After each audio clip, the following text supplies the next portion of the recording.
warahmatullahi wabarakatuh. Alhamdulillah, wassalatu wassalamu ala rasulillah wa ala alihi wa ashabihi wa man walah. Asyhadu an la ilaha illallah wahdahu la syarikalah wa asyhadu anna muhammadan abduhu wa rasuluhu la nabiyya ba'dah. Amma ba'd. Hadirin yang dimuliakan oleh Allah, alhamdulillah kembali Allah Subhanahu wa taala memudahkan kita untuk berada di tempat yang mulia ini untuk melaksanakan apa yang Allah wajibkan kepada kita sekalian. Semoga Allah Subhanahu wa taala merahmati dan senantiasa menambah taufik dan hidayahnya buat kita, dan semoga Allah menerima amal ibadah kita sekalian. Salawat dan salam semoga tercurahkan kepada Nabi kita yang mulia Muhammad sallallahu alaihi wasallam beserta para sahabat dan orang-orang yang mengikutinya hingga akhir zaman. Hadirin yang dimuliakan oleh Allah Subhanahu wa taala, kita akan melanjutkan pelajaran kita mempelajari rumusan-rumusan atau kaidah di dalam pengesaan kepada Allah Subhanahu wa taala berdasarkan intisari yang dijelaskan dari Al-Qur'an dan sunnah Nabi yang mulia sallallahu alaihi wa alihi wasallam. Sebelum kita masuk pada pembahasan, sebagaimana kita ketahui bersama, para ulama membagi keseluruhan dari agama kita terbagi menjadi dua untuk kita mudah memahaminya. Yang pertama ada yang namanya akidah, yang kedua ada yang namanya syariah. Syariah adalah amalan-amalan lahiriah yang menjadi pokok dasarnya, yaitu rukun Islam, dan amalan-amalan lahiriah lainnya itu masuk dalam kategori penamaan syariah.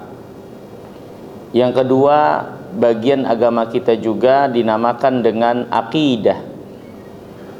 Dia adalah keyakinan yang harus kita yakini tanpa ada keraguan sedikit pun di dalamnya, menjadi amalan batin yang menjadi pokok dasarnya adalah rukun iman.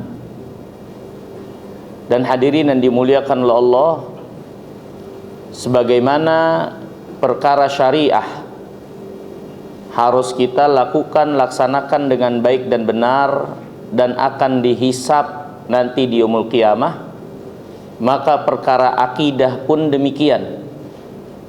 Harus kita bangun, dasari apa yang menjadi keyakinan itu berdasar keyakinan yang benar, yang akan dihisab dan diperhitungkan juga nanti di yaumul qiyamah. Jadi yang dihitung dan dinilai nanti bukan hanya amalan-amalan lahiriah dari sholat, zakat, puasa yang kita kerjakan, tapi akidah, keyakinan yang kita yakini juga menjadi perhitungan yang akan dihitung, dihisab dan dibalas nanti yaumul qiyamah. Bahkan akidah sejatinya adalah pokok dasar yang terbangun di atasnya syariah sehingga bisa diterima atau tidak di sisi Allah. Tidak ada arti syariah dilaksanakan, dilakukan, tapi didasari atas akidah yang enggak benar, akidah yang salah. Dan perlu juga kita pahami hakikat perbedaan inti antara kita dengan orang-orang di luar Islam, antara orang Islam dan di luar Islam. Perbedaan intinya adalah pada masalah akidah, keyakinan. Maka ketika amalan lahiriah dihitung, dihisab, bagaimana mungkin masalah akidah, keyakinan tidak dihitung, tidak dihisab, dan tidak ada balasannya? Ini untuk kita ingatkan dan sadarkan agar kita semua memahami, ya, bahwasannya di dalam agama ini bukan hanya perkara syariah yang kita penting untuk perhatikan, untuk kita laksanakan dengan benar, dengan baik pelaksanaannya, tapi akidah juga perlu dan sangat penting untuk kita perhatikan. Bagaimana akhirnya kita beragama ini punya akidah yang benar, akidah yang sahihah, akidah yang akan diterima oleh Allah Subhanahu wa taala. Itu juga satu kepentingan yang besar yang harus kita bereskan dan terus kita pelihara dan jaga dalam beragama, untuk kita sampai kepada Allah Subhanahu wa taala mempersembahkan agama yang kita yakini, yang kita imani, yang kita amalkan ini. Maka ini hadirin yang dirahmati dan dimuliakan oleh Allah Subhanahu wa taala, untuk jangan pernah kita lupa, karena di sana banyak orang yang lupa dan tidak sadar. Mereka melihat dan menganggap bahwasannya yang perlu diperbaiki, dibenarkan, diluruskan hanya hal-hal yang sifatnya syariah dari amalan lahiriah. Padahal agama ini satu kesatuan, baik akidah dan syariahnya. Kalau syariah perlu untuk diperbaiki, diluruskan, diamalkan, ditegakkan, akidah pun sama. Bahkan akidah lebih penting, lebih utama, karena dia pokok pondasi dasar dari syariah yang diamalkan untuk diterima atau tidaknya di sisi Allah Subhanahu wa taala. Maka ini hadirin yang dimuliakan Allah, sekedar mengingatkan buat kita sekalian, ya, tentang pentingnya masalah akidah ini untuk kita bangun dengan baik dan benar.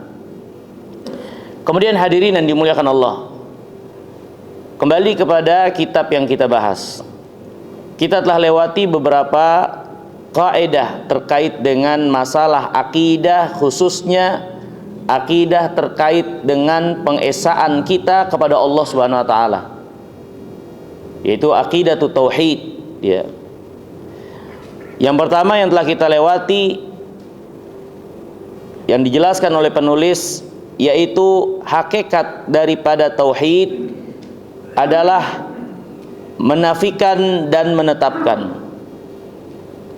Tauhid terkandung makna di dalamnya menafikan segala sesembahan yang disembah, yang diibadahi selain Allah, dan menetapkan hanya Allah yang berhak untuk diibadahi dengan benar. Tidak ada tauhid tanpa menafikan dan menetapkan. Ya, tidak dikatakan bertauhid seorang hanya menetapkan Allah yang dia ibadahi, tapi dia tidak mengingkari, tidak menafikan sesembahan selain Allah. Sama juga tidak ada tauhid kalau hanya mengingkari sesembahan selain Allah, tapi dia tidak menetapkan Allah lah untuk satu-satunya yang diibadahi. Tauhid itu mengumpulkan keduanya, tidak terpisah antara menafikan dan menetapkan. Kemudian yang kedua, penulis mengatakan tauhid asasul amal wa asluhu. Tauhid adalah asas, pokok dasar, pondasi dari amal apapun itu. Ya, artinya tidak ada diterima amal yang dilakukan tanpa tauhid, baik amal lahiriah atau amal batiniyah. Ya, seorang salat amal lahiriahnya, tapi yang dia tuju bukan Allah dalam salatnya, nggak akan diterima. Ya, seorang meyakini tentang Allah dengan keyakinan kesyirikan, nggak diterima keyakinan tersebut. Maka tauhid asas, pondasi dasar dari amal apapun itu. Kemudian hadirin yang dimuliakan Allah, kaidah yang ketiga yang telah kita lewati juga, at-tauhid awwalu wajibin wa akhiru wajibin. Tauhid adalah kewajiban yang paling utama, yang paling pertama, sampai akhir, sampai akhir kesudahan kita menghembuskan nafas yang terakhir, maka kewajiban tauhid harus sampai finish. Kita tidak diperkenankan sedikit pun untuk tidak bertauhid, apalagi ketika kita menghembuskan nafas ini menghadap Allah. Ya. Kemudian hadirin yang dirahmati dan dimuliakan Allah, kaidah selanjutnya yang keempat, ini yang akan kita bahas ya di kesempatan kali ini dan selanjutnya. Penulis mengatakan,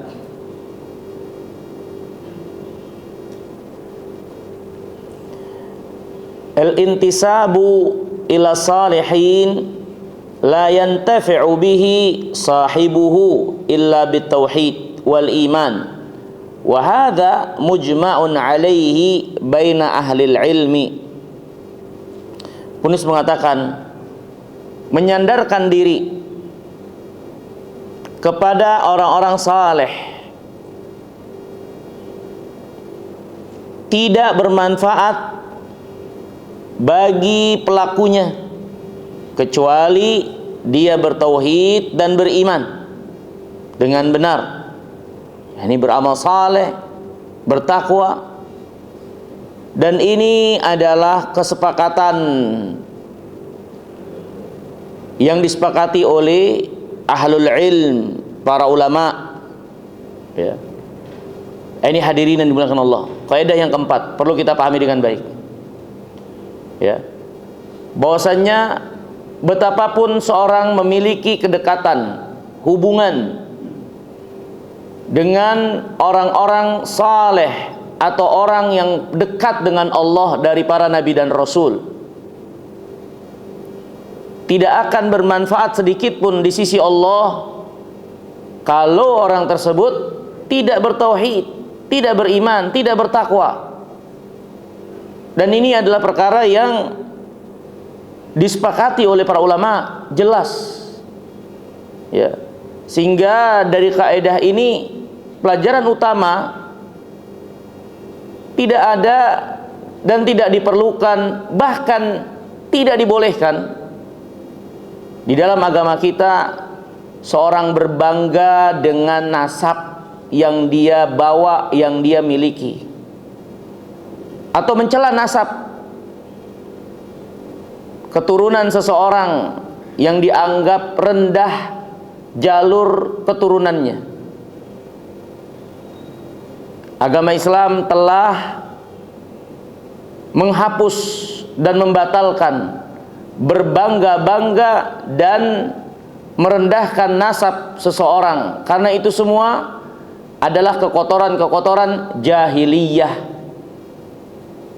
Apa-apa yang menjadi perjalanan keagamaan orang-orang yang didominasi dengan kebodohan, ini orang-orang jahiliyah, dikatakan orang-orang jahiliyah, zaman jahiliyah, karena didominasi dengan kejahiliahan, kebodohan, di mana di antara perjalanan keberagamaan mereka, orang jahiliyah, mereka itu suka berbangga-bangga diri dengan nasab yang ada pada mereka. Di saat yang sama mereka juga suka merendahkan, menghina dengan sebab nasab seseorang yang dianggap rendah. Dan itu sudah dibatalkan oleh Islam. Ya. Karena perkara tersebut adalah perkara yang jelas kebodohannya. Karena kalau seorang nasabnya adalah nasab yang mulia, ya, maka apalah arti dia membanggakan nasabnya, toh itu bukan hasil usahanya. Bagaimana seorang berbangga dengan apa yang bukan menjadi usahanya? Ya, kalaupun seorang memiliki nasab yang dianggap rendah, apa alasan kita untuk merendahkan orang tersebut? Toh dia sendiri tidak memilih untuk nasab yang akhirnya ada pada dirinya yang dianggap dinilai rendah tersebut. Bagaimana kita menilai seorang menjadi mulia atau menjadi rendah untuk apa-apa yang tidak dia usahakan. Maka ini jelas kebodohan. Ya. Jelas kebodohan. Ya. Ini hadirin yang dirahmati dan dimuliakan Allah. Dan telah datang keterangan jelas sejumlah pelajaran bagi orang-orang yang mau mengambil pelajaran di dalam Al-Quran. Perjalanan para nabi dan rasul, orang-orang saleh, terkait dengan hubungan nasab di antara mereka satu dengan yang lainnya, akhirnya nggak berguna di sisi Allah Subhanahu wa Ta'ala kalau si pemilik nasab itu tidak bertakwa kepada Allah, tidak bertakwa kepada Allah. Ya. Contoh hadirin yang dimuliakan oleh Allah, anaknya Nabi Nuh. Apa bermanfaat keadaan dirinya sebagai anak seorang nabi yang telah mencurahkan seluruh umurnya untuk kebaikan agama yang Allah perintahkan ini? Nggak bermanfaat anaknya Nabi Nuh. Dia nggak bisa beralasan di yaumul qiyamah kalau dia anaknya Nabi Nuh. Dan Allah jelaskan anaknya itu termasuk orang-orang yang celaka. Anak Nabi Nuh langsung. Kita makruf bagi kita sekalian, apa yang menimpa anak Nabi Nuh yang dengan kesombongannya nggak mau ikuti seruan ajakan bapaknya. Ya. Ini antara anak dengan bapak. Ada lagi kasusnya bapak dengan anak. Bapaknya Nabi Ibrahim. Kurang apa dia sebagai sebab adanya Nabi Ibrahim, seorang nabi, imamu il-hunafa, imamnya orang-orang yang bertauhid. Tapi akhirnya Ibrahim tidak bisa memberi manfaat buat bapaknya. Bahkan Allah larang untuk memintakan ampun buat bapaknya setelah jelas bapaknya itu memilih kesyirikan, menjadi musuh Allah Subhanahu wa Ta'ala, dan mati dalam keadaan syirik. Ibrahim dilarang oleh Allah Subhanahu wa Ta'ala, ya, untuk meminta ampun buat bapaknya. Nabi Ibrahim dengan kedekatan dia dengan Allah nggak bisa memberi manfaat buat bapaknya. Kasus lagi istrinya Nabi Lut, seorang istri yang pastinya hidup berdampingan dengan suaminya, tapi ketika dia durhaka, terhadap apa yang menjadi seruan ajakan Nabi Lut, dia, istrinya Nabi Lut, termasuk kepada orang yang binasa, yang ikut mendapatkan siksa bersama orang-orang yang zalim yang Allah timpakan azab bagi mereka. Ini antara istri dengan suami, antara suami dengan istri. Fir'aun laknatullah alaih punya seorang istri yang kata Nabi SAW termasuk pemimpin wanita nanti di yaumul qiyamah, sebaik-baik wanita dari penghuni surga, yaitu Asia. Apa dia bisa bermanfaat buat suaminya Fir'aun? Nggak bermanfaat. Walhal Fir'aun itu adalah suaminya seorang istri yang akan jadi pemuka wanita nanti di yaumul qiyamah. Ya. Ini hadirin yang dimuliakan Allah. Apa yang kurang dari kedekatan dari sejumlah orang-orang yang Allah jelaskan dalam Al-Quran ini? Kedekatan antara bapak dengan anak, anak dengan bapak, suami dengan istri, istri dengan suami, nggak bermanfaat sedikit pun di sisi Allah Subhanahu wa Ta'ala. Apalagi yang kedekatannya, hubungannya jauh, sudah melewati beberapa keturunan, generasi. Bagaimana mungkin semata-mata kalaupun benar tersambungnya hubungan itu, kalaupun benar, apalagi bohong. Kalaupun benar, maka bagaimana mungkin seorang bisa menjadikan itu sebagai suatu alasan untuk mendoktrin manusia akan kesucian dirinya? Kalau dia adalah orang yang suci, keturunan orang yang suci, untuk disucikan, dikultuskan, memiliki jaminan tersendiri, keistimewaan dalam agama, perlakuan yang harus istimewakan secara tersendiri di sisi Allah Subhanahu wa taala, mana mungkin berlaku bagi orang yang sudah berada jauh di generasi selanjutnya dari orang yang mulia. Yang dekat saja nggak berguna, nggak bermanfaat kalau orangnya itu tidak bertakwa, tidak beriman, tidak menyelaraskan dirinya dengan apa yang diajarkan oleh utusan Allah Subhanahu wa taala yang menjadi kedekatannya itu. Rasulullah SAW, Nabi kita yang mulia alaihi wasallam, di awal-awal dakwah beliau telah menanamkan ini dan mengabarkan kepada keluarga dekatnya. Beliau berkata kepada bibinya, kepada pamannya, kepada anaknya, "Ishtaru anfusakum, la ugni ankum minallahi syai'an." Hendaknya kalian membayar diri kalian sendiri dengan kalian beriman, bertakwa. Aku tidak bisa memberi manfaat buat kalian di sisi Allah sedikit pun juga. Ini kalau kaliannya durhaka, membangkang, nggak beriman, kufur, bagaimana aku bisa memberi manfaat buat kalian di sisi Allah? Nggak bisa. Kalian yang harus memperbaiki diri kalian sendiri. Kalian yang harus menunjukkan diri kalian dengan amal, dengan iman yang benar di hadapan Allah. Keberadaan aku sebagai seorang nabi, utusan Allah yang paling mulia, bahkan tidak bermanfaat buat kalian kalau kalian tidak berada pada keadaan yang Allah cintai dan ridhai.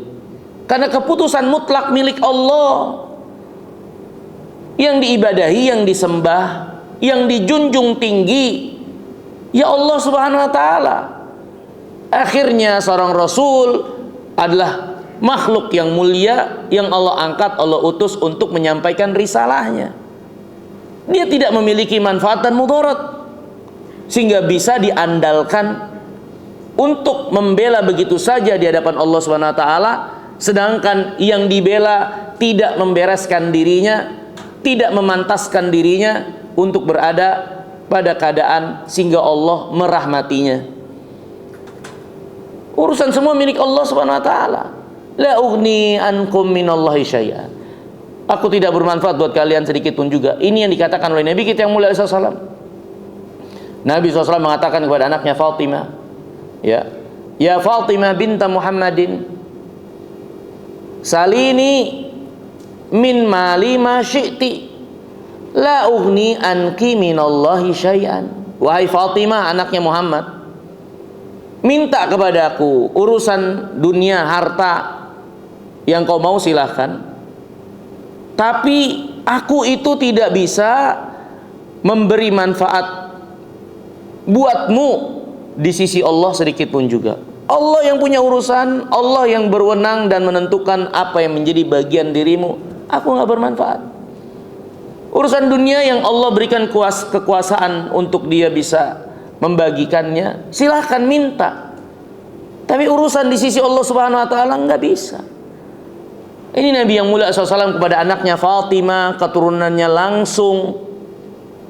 Gimana ada orang-orang yang datang di generasi selanjutnya yang mengaku-ngaku memiliki kesucian dalam tersambungnya hubungan kedekatan dengan orang yang paling mulia, ya. Kalaupun benar, itu nggak boleh dan nggak bisa dijadikan alasan, dan bukan dan tidak bisa dan tidak boleh untuk dijadikan alasan untuk berbangga-bangga, apalagi menipu manusia, mendoktrin manusia yang dengan doktrin-doktrin yang sesat untuk mensucikan dan mengkultuskannya. Ini tidak benar. Itu sudah dihapuskan di dalam Islam. Itu adalah perkara jahiliyah. Ya, perkara jahiliyah. Ya. Ini hadirin yang dimuliakan oleh Allah Subhanahu wa taala. Dalil untuk hal ini ya banyak sekali, tadi diantaranya yang saya sebutkan. Ya, kisah dari orang soleh itu, ya. Dan di sini saya bacakan ayat-ayat yang dibawakan oleh penulis rahimahullahu taala tentang masalah ini, dalil yang menunjukkan kaidah yang kita bicarakan ini.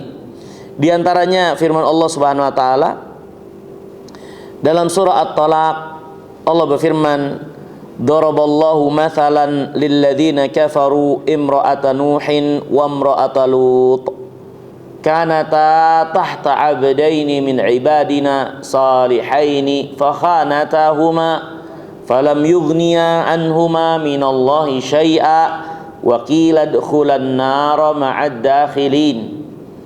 Allah memberikan contoh pelajaran buat kalian tentang dua orang istri dari dua orang yang mulia, yaitu istrinya Nabi Allah Nuh dan istrinya Nabi Allah Lut. Keduanya itu jelas-jelas berada di bawah naungan seorang yang saleh, tapi keduanya mengkhianati orang saleh tersebut, mengkhianati Nuh, mengkhianati Lut dalam agama yang mereka bawa, yang mereka seru. Ya. Kemudian kata Allah, falam yughniya anhuma.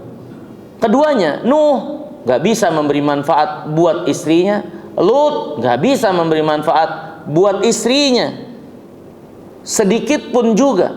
Kemudian dikatakan kepada keduanya, silahkan kalian, istrinya Nuh, istrinya Lut, silahkan kalian berdua masuklah ke dalam neraka bersama orang-orang yang masuk ke dalam neraka. Ini dalil seorang istri yang berada di bawah naungan dua orang saleh, istrinya Nabi Nuh, istrinya Nabi Lut alaihi wassalatu wassalam. Bagaimana keduanya akhirnya tidak bisa memberi manfaat buat keduanya, padahal dua orang ini ya tentunya membersamai Nabi dan Rasul ini. Maka ini pelajaran, apalagi bagi orang-orang yang jauh kedekatannya. Ya. Kemudian dijelaskan juga sini oleh penulis dalil kisah Nabi Nuh bersama anaknya. Ya, Allah Subhanahu wa taala berfirman dalam surat Hud, Nabi Nuh berkata kepada anaknya, "Ya bunayyar kam ma'ana wa la takun ma'al kafirin." Wahai anakku, ayo naik bersama kami. Janganlah engkau membersamai orang kafirin ini. Ya, anaknya berkata, "Qala sa'awi ilal jabali ya'simuni minal ma." Anaknya dengan sombongnya mengatakan, "Saya akan naik ke gunung yang tinggi untuk menyelamatkan diri saya dari air, kalau memang ada air itu yang akan datang." Ya.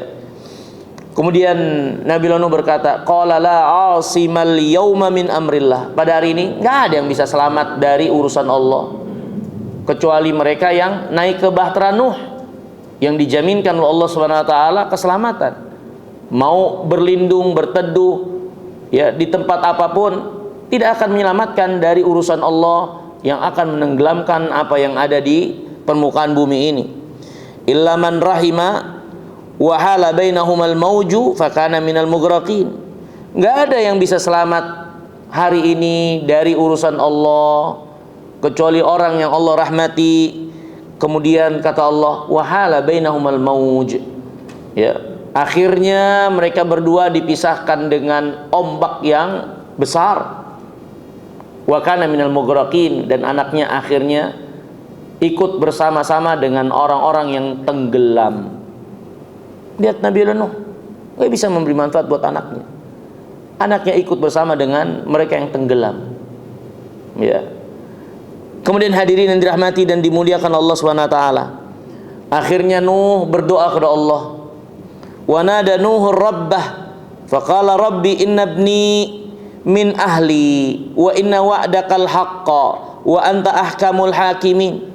Berkata Nuh, ya Allah, ya, sesungguhnya anakku itu keluargaku dan janjimu adalah benar dan engkau adalah sebaik-baik yang memutuskan keputusan.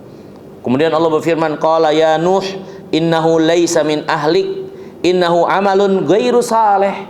Wahai Nuh, dia itu bukan keluargamu walaupun terikat nasab, karena amalnya bukan amal saleh. Engkau tidak bisa menolong dia. Dia tidak beramal saleh, amalnya bukan amal saleh. Lihat hadirin yang dimuliakan Allah, betapa pertalian nasab nggak ada artinya dan terputus ketika tidak diiringi, tidak dibarengi dengan kesamaan dalam kebaikan, takwa, amal saleh di sisi Allah Subhanahu wa taala. Ya. Lihat Allah berfirman kepada Nuh, "Ya Nuh, innahu laisa min ahlik." Dia bukan keluargamu, walaupun dia anakmu sendiri secara nasab biologis, iya. Karena amalnya bukan amal saleh. Ya. Maka ini pelajaran. Allah SWT mengingatkan kepada Nabi Nuh apa yang jadi permintaannya untuk keselamatan anaknya itu nggak ada arti, nggak ada arti. Ya. Ini hadirin yang dirahmati dan dimuliakan Allah SWT.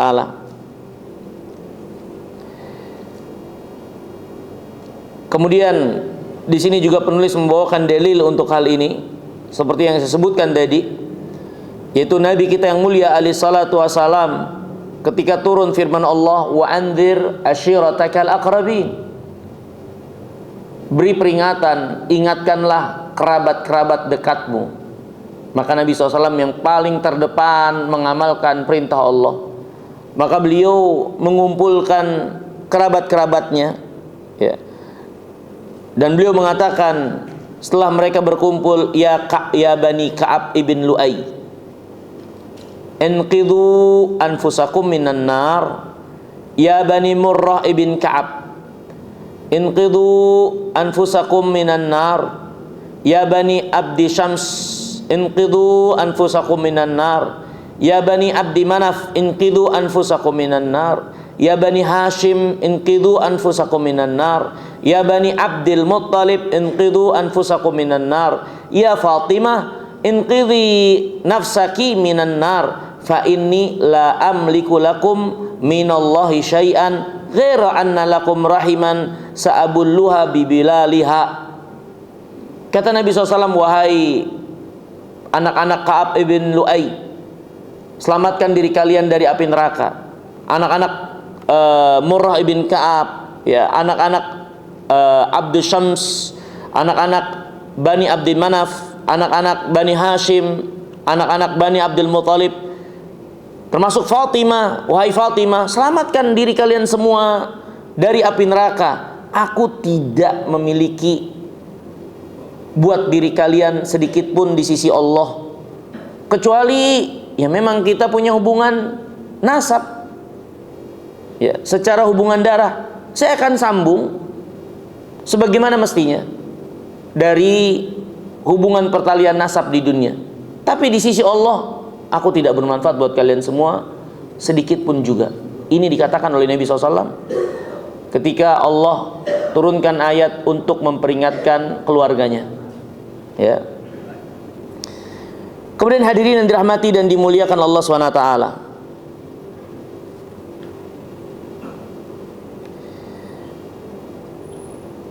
dalam hadis yang diriwayatkan oleh Imam Bukhari, hadis yang sahih, diriwayatkan dari Abi Sa'id Al-Khudri radhiyallahu ta'ala an. Abi Sa'id Al-Khudri mengatakan, ya'khudhu rajulun biyadi abih yaumil qiyamah. Ini Abi Sa'id Al-Khudri menjelaskan hadis tentunya dari Nabi SAW. Nanti akan terjadi suatu kejadian, ada orang yang memegang tangan bapaknya di yaumul qiyamah. Dikenali bapaknya, dipegang tangannya untuk menyelamatkannya. Yuridu an yudkhilahul jannah, dia ingin membawa bapaknya itu ke surga, ya. Fayunadi ala innal jannah la yadkhuluha musyrikun, ya. Maka belumlah dia bisa bersama dengan bapaknya masuk ke dalam surga, terdengar seruan, sesungguhnya surga tidak akan dimasuki oleh orang yang berbuat syirik, ya. Qala fayaqul ay rabb abi, orang ini pun akhirnya berkata, ya Allah, tapi ini bapakku. Qala fayuhawwilu fi suratin qabihatin warihin muntinatin fayatrukuhu. Kemudian akhirnya bapaknya itu dirubah, ya, bentuknya menjadi bentuk yang paling buruk dengan bau-bauan busuk, sehingga akhirnya si anak ini pun melepas bapaknya itu dan meninggalkannya. Hadis ini sahih, diriwayatkan oleh Imam Al-Bukhari. Ini hadirin yang dimuliakan Allah. Bagaimana seorang nanti di yaumul qiyamah dia kenali bapaknya. Dia ingin bawa masuk bapaknya ke dalam surga bersama-sama dengan dia. Tapi ketika bapaknya itu ternyata adalah pelaku kesyirikan yang membawa dosa syirik, maka akhirnya dia nggak bisa melakukan itu, nggak bermanfaat keadaan dirinya, ya, kebaikannya untuk bapaknya. Kalau bapaknya sendiri, ya, mati dalam keadaan membawa dosa syirik. Dan ini juga sekaligus menunjukkan, ya, seorang anak pertalian, ya, nasab itu bisa bermanfaat kalau mereka yang bertalian nasab itu berada dalam kebaikan dan takwa, iman, amal saleh, dan tidak membawa dosa syirik. Akan saling mengenali untuk bisa saling tolong menolong, selamat di sisi Allah, tapi dengan syarat, ya, mereka tidak membawa dosa syirik ketika menghadap Allah Subhanahu wa taala. Maka ini hadirin yang dirahmati dan dimuliakan Allah Subhanahu wa taala, ya, dalil yang sangat jelas sekali, ya, menunjukkan kepada kita sekalian, nggak ada arti untuk membanggakan apa yang kita miliki atau apa yang menjadi keadaan dari diri kita kalau benar kita adalah orang-orang yang memiliki kesucian atau kemuliaan dalam nasab, keturunan, dan darah. Kalau kita tidak membarenginya dengan iman, amal saleh, bertauhid kepada Allah sampai akhir hayat, maka nggak ada guna pertalian nasab itu di sisi Allah Subhanahu wa taala. Nabi yang mulia salawatullah wa salamuhu alaihi pernah bersabda, "Man batta'a bihi amaluh lam yusri' bihi nasabuh." Siapa yang amalnya lambat, maka nasabnya yang tinggi, yang mulia, nggak akan bisa mempercepatnya. Nggak akan bisa mempercepatnya. Nggak ada arti kedekatan nasab kalau dia sendiri melalaikan amal kewajiban yang harus dia laksanakan. Ini hadirin yang dirahmati dan dimuliakan oleh Allah Subhanahu wa taala, ya. Kaidah yang keempat, ya. Kaidah yang keempat, ya. Kemudian kaidah yang kelima yang disebutkan di sini oleh penulis rahimahullah, beliau mengatakan la ta'addudiyyah fi tauhid wal aqaid, ya. Dalam akidah, dalam tauhid itu tidak mengenal bilangan. Tidak mengenal bilangan. Apa yang dimaksud dari kaidah ini, ya? Maknanya annana la naqbal madahib aqaidiyah syatta, ya. Bahwasanya di dalam agama ini itu dalam perkara akidah tidak mengenal madhab-madhab. Dalam akidah nggak ada madhab-madhab dalam akidah itu, ya. Akidah ya satu, akidah Islam berdasarkan Alkitab dan Sunnah, ya. Tidak mengenal madhab-madhab, menerima pendapat-pendapat begini dan begitu, karena urusan dan perkara akidah itu terang jelas dan gamblang. Dalil-dalil nasnya mutawatir, dan dia berupa khabar yang tidak menerima nasikh mansukh. Yang menerima nasikh mansukh perkara-perkara syariah yang mungkin sebagian orang nggak tahu kalau yang dia amalkan itu telah dihapus hukumnya, sehingga akhirnya mungkin terjadi perbedaan. Atau dalil-dalil yang diterangkan ada beberapa kemungkinan untuk akhirnya berbeda dalam pengamalan. Tapi akidah itu sifatnya khobar yang datang dari Allah dan Rasulnya. Kalau ada banyak pendapat di dalamnya, ya berarti khobar itu apalagi yang berbenturan, maka nggak ada pilihan kecuali benar dan nggak benar, ya. Misal contoh, ya, nggak menerima pendapat terkait Nabi terakhir adalah Muhammad alaihissalam. Ini akidah jelas, Nabi yang terakhir adalah Muhammad alaihissalam. Dalilnya firman Allah, sabda Nabi SAW yang sangat banyak. Kemudian ada orang yang punya akidah ada Nabi lagi setelah Muhammad, kemudian dia beralasan bahwasanya ini adalah salah satu madhab dalam Islam, nggak ada masalah. Ini nggak bisa dibenarkan. Yang namanya akidah tidak menerima madhab-madhab. Yang menerima madhab pendapat-pendapat itu dalam masalah-masalah syariah yang menjadi cabang-cabang atau perkara-perkara ijtihadiyah. Ya. Adapun masalah akidah itu tidak menerima bilangan yang lain kecuali yang benar atau yang salah. Ya. Bima'na annana la naqbal madahib aqaidiyah syatta. Innamad din indallah azza wa jal wahid. Agama di sisi Allah itu cuma satu. Ya, itu agama Islam. Ya, mengesahkan Allah dalam ibadah. Itu yang benar. Selainnya enggak benar. Selainnya enggak benar sudah. Ini yang harus kita yakini.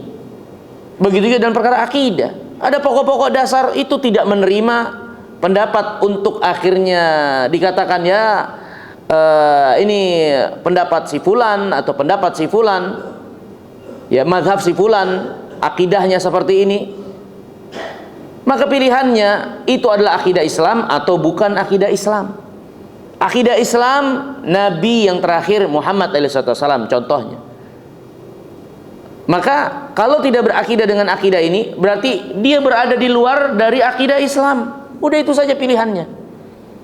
Tapi kalau masalah syariah, ya mungkin misal tentang gerakan sholat, ya ada yang melakukan gerakan seperti ini, gerakan seperti itu dari ruku atau sujudnya yang nampak sedikit berbeda, ya itu masih bisa menerima, ya perkara ijtihad dari pendapat para ulama, berbeda kesimpulan, ya dari perkara-perkara yang memiliki kemungkinan-kemungkinan dari kesimpulan dalil, tapi akidah tidak berada pada hal tersebut. Ya, agama Allah itu satu, yaitu agama yang dibawa oleh Nabi kita Muhammad salawatullah wasalamuhu alaih. Ya. Mari kita perhatikan apa yang dijelaskan oleh penulis rahimahullah. Beliau mengatakan, fala yaqbalullah minal a'mal wa ta'abbudat wal aqaid illa makana muttafiqan ma hadzal dinil azim. Allah tidak akan terima amal, ibadah, akidah kecuali apa yang berkesesuaian dengan agama yang mulia ini. Fanahnu la naqbal, dan kita tidak menerima akidah-akidah ya yang disandarkan ya kepada siapapun dari kelompok-kelompok yang itu semua keluar dari keterangan dalil Alkitab dan sunnah Nabi SAW yang jelas. Seperti akidah orang-orang yang mendasari akidahnya berdasarkan akal-akal semata, ya. Orang yang mendasari akidahnya bertolak belakang dengan keterangan jelas dari Allah dan Rasulnya. Seperti orang yang berkeyakinan penghuni orang beriman yang melakukan dosa besar kekal di neraka. Ada orang yang punya akidah kayak gitu, ya. Orang beriman ya yang melakukan dosa besar selain syirik, menurutnya kekal di neraka. Ada yang berakidah seperti itu. Itu nggak diterima dalam Islam, karena dalil banyak dan jelas. Orang beriman beramal saleh ya selama dosanya bukan syirik, ya, yang dia bawa menghadap Allah, dia nggak akan kekal di neraka. Dia nggak akan kekal di neraka. Ya, yang kekal di neraka orang kafirin di luar Islam, ya, orang musyrikin yang datang menghadap Allah membawa dosa syirik. Nah, ada orang yang punya keyakinan berbeda dari keyakinan itu, maka jelas ini berarti keyakinan yang menyimpang. Keyakinan yang menyimpang, ya. Ada keyakinan yang meyakini kalau para sahabat itu adalah orang-orang yang telah berkhianat. Sepeninggal Nabi mereka adalah orang-orang yang umumnya murtad keluar dari Islam. Ada akidah yang seperti itu. Tentu akidah ini nggak bisa diterima karena Al-Quran datang dengan keterangan pujian kepada para sahabat secara umum. Nabi SAW datang membawa keterangan pujian kepada kepada para sahabat sebagai generasi emas dari umat ini. Terus ada sekelompok orang yang membawa akidah mengkafirkan para sahabat. Ini nggak bisa diterima. Apalagi ternyata ketahuan akidah mereka tersebut adalah sesuatu yang mereka inginkan dari pembatalan agama ini. Karena kalau kita meyakini para sahabat orang-orang yang berkhianat dan tidak layak untuk agama ini, maka Al-Quran nggak bisa kita terima lagi. Karena Al-Quran dari para sahabat riwayatnya, hadis-hadis Nabi SAW dari para sahabat riwayatnya. Kalau para sahabat adalah orang-orang yang kafir sepeninggal Nabi, berarti agama ini batal sudah sama sekali. Al-Quran batal, hadis batal, semua yang kita amalkan batal, karena itu semua umumnya dari para sahabat. Ya. Dan ada orang yang punya keyakinan seperti itu. Abu Bakar kafir, Umar kafir, Utsman kafir, Ali kafir. Ada yang berkeyakinan seperti itu. Maka nggak bisa diterima keyakinan seperti itu. Gimana keyakinan seperti itu diterima? Ya, nggak bisa dikatakan ini adalah madhab tertentu dalam Islam. Itu bukan Islam. Dengan akidah yang mereka bawa seperti itu, bertolak belakang dengan akidah yang jelas ada dalam Alkitab dan Sunnah. Ya. Dan lain-lain hadirin yang dimuliakan oleh Allah SWT, banyak lagi contohnya. Ya. Dari akidah yang menyimpang akidah, ya, sebagian orang yang punya akidah bahwasanya kenabian, kerasulan itu bisa dipelajari. Bisa dipelajari.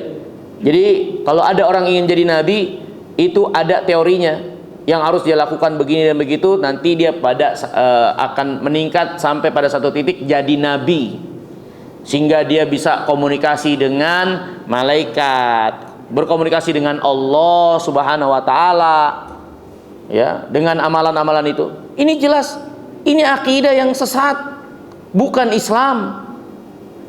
Ya, karena kenabian itu jelas dalam Al-Qur'an, pilihan yang Allah pilih dari hamba-hambanya.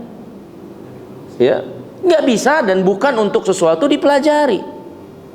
Ya, Allah berfirman, Innallaha astafa Adama wa Nuhan wa ala Ibrahim wa ala Imran ala alamin. Sesungguhnya Allah istafa, pilih Adam, Nuh, keluarga Ibrahim, keluarga Imran. Allah pilih, lebihkan dari manusia-manusia yang lain. Ya.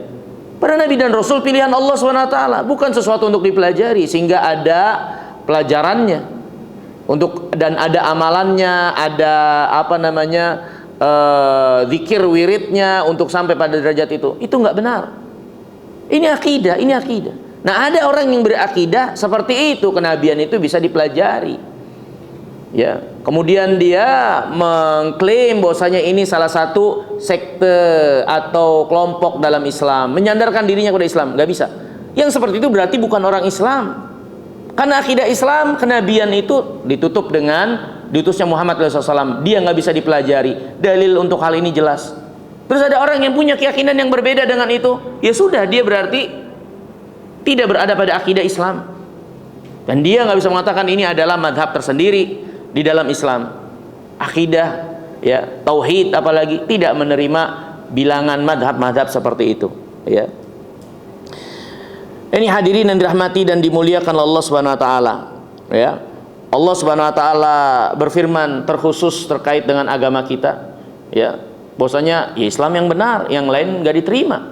Allah berfirman, "Wa man yabtaghi ghairal islami dinan falan yuqbala min wa huwa fil akhirati minal khasirin." Siapa yang mencari agama selain Islam nggak akan diterima, di akhirat dia pasti menjadi penghuni neraka. Jelas. Ya. Ya. Jadi ada statement atau pernyataan-pernyataan di masyarakat, ya. Tuhan kita sama, kita aja yang berbeda. Enggak, kita nggak sama. Yang kalian sembah tidak seperti yang kami sembah. Allah jelaskan dalam Al-Quran, Qul ya ayyuhal kafirun la a'budu ma ta'budun wa la antum 'abiduna ma a'bud. Wahai orang kafirin, kami tidak menyembah yang kalian sembah, sebagaimana kalian tidak menyembah seperti yang kami sembah. Sampai pada akhir hayat, bagi kalian agama kalian, bagi kami agama kami. Ya, kami tidak berada pada agama kalian, karena yang kami dan kalian sembah lain, beda. Kami tidak menyembah yang kalian sembah, kalian tidak menyembah yang kami sembah. Katakan wahai Muhammad itu kepada orang kafirin, kata Allah Subhanahu wa taala. Ya. Maka ini hadirin yang dimuliakan Allah, ya, propaganda yang menyesatkan, yang membuat dan menggembosi sebagian kaum muslimin jadi nggak yakin sama agamanya, nggak percaya diri dengan keislamannya, merasa ya sudah akhirnya semua sama, ya.